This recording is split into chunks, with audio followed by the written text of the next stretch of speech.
pede, busca nova palavra. Jesus tem pena e reparte o pão.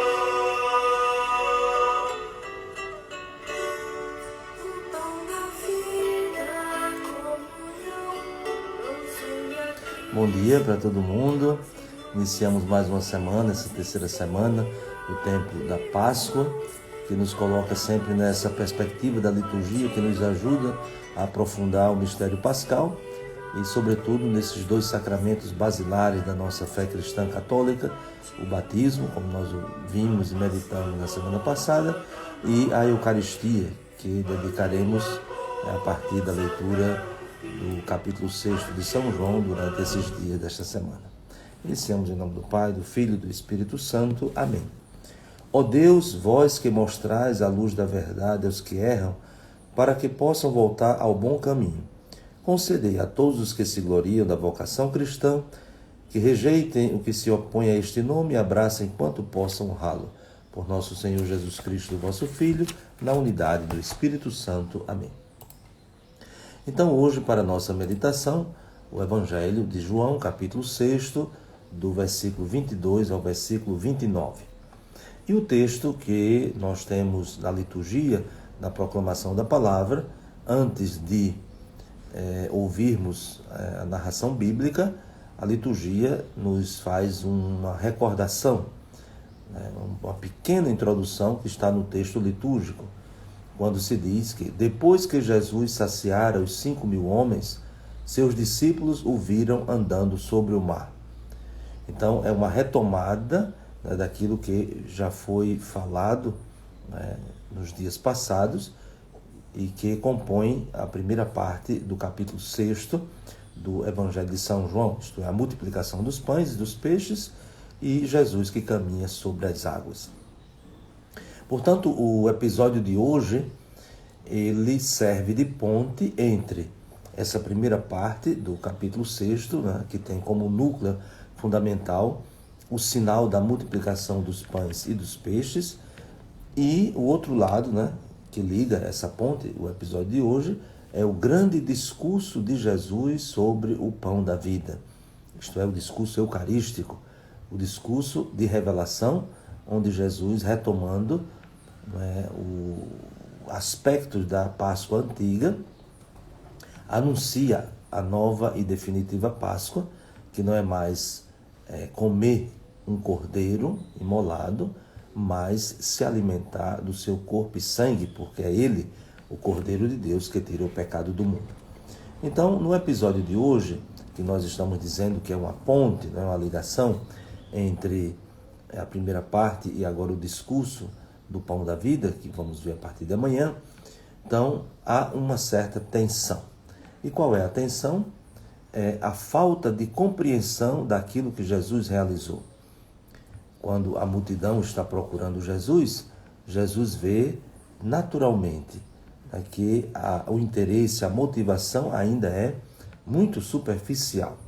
Por isso que Jesus diz, quando ele, diante da multidão que pergunta, que demonstra um certo interesse por saber onde Jesus está e vai até ao encontro de Jesus, então Jesus diz claramente: em verdade eu vos digo, estais me procurando não porque vistes sinais, mas porque comestes pão e ficastes satisfeitos. Então vejam lá, aqui Jesus diz claramente da dificuldade de as pessoas compreenderem o significado do que ele fez, reduzindo o que ele fez a uma dimensão puramente material.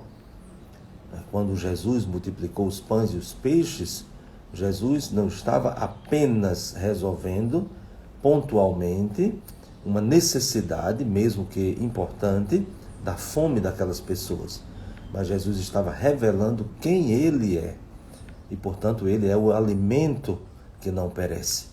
A sua palavra é o alimento que de fato sacia a nossa fome, que é fome de vida eterna, de felicidade. E, portanto, Jesus, sem medir as palavras, diz àquela multidão que o procura que não basta apenas saciar-se na dimensão material, mas é preciso buscar o alimento que não se perde. E esse alimento que não se perde é o alimento que garante a vida eterna. E Jesus não diz apenas que é preciso buscar este alimento, mas Jesus diz quem dá este alimento. E por isso ele afirma, e que o Filho do Homem vos dará. Então, Jesus não manda procurar este alimento em qualquer lugar, ou procurar esse alimento sem saber o que ele é.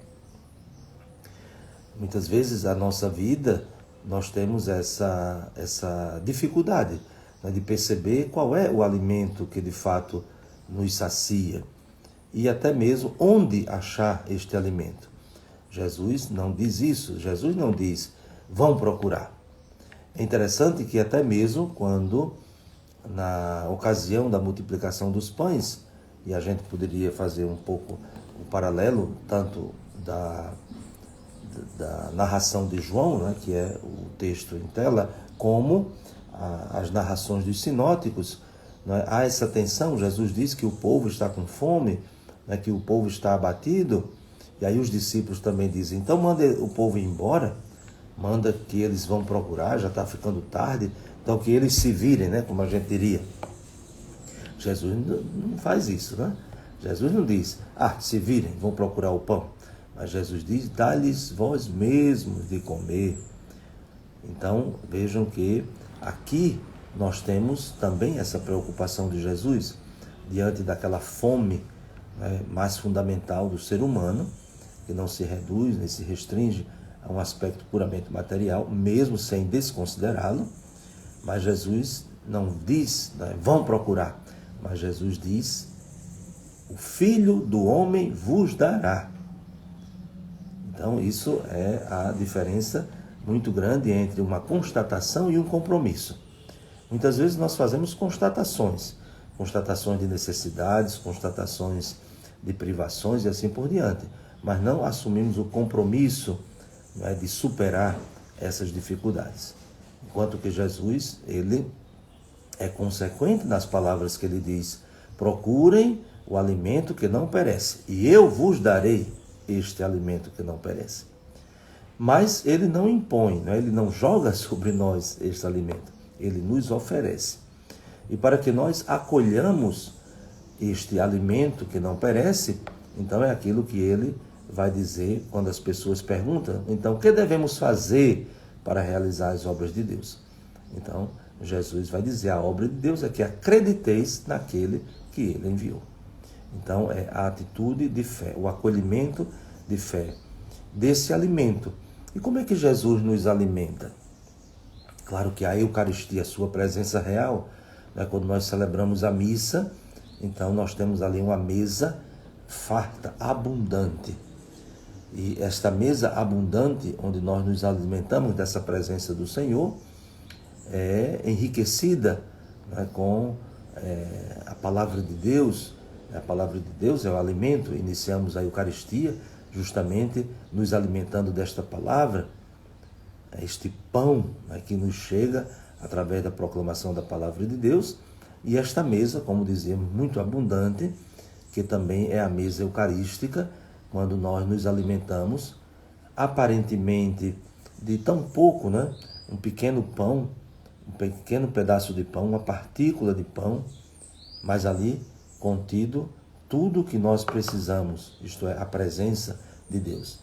É muito significativo que aqui se diga, né, que